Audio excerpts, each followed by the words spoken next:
Assalamu alaikum wa rahmatullahi ta'ala wa barakatuhu. Yanzu gwamnatin jihar Kano ta amince za ta shirya wata muhawara ta musamman tsakanin Sheikh Abdul Jabbar Nasiru Kabara da sauran malamai mashahurai da ke jihar Kano. An daɗe ana kiraye-kiraye ga gwamnan jihar Kano cewar a yi ma Abdul Jabbar adalci ta wajen shirya muhawara domin a yi baje koli na ilimi. Allah ya kyauta.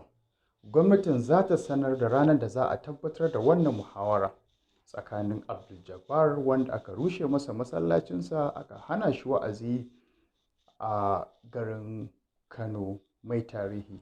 Ya kuke kallon wannan muhawara da gwamnatin jihar Kano ta yunƙuro ta ce za a yi aizubiban ƙwarya ta. To, Allah ya kai mu wannan rana, Allah ya ba mu ido ranar kallo. Ku danna mana subscribe don mu samu ƙarfin gwiwar kawo muku waɗannan labarai da ɗumi-ɗuminsu. Mun gode.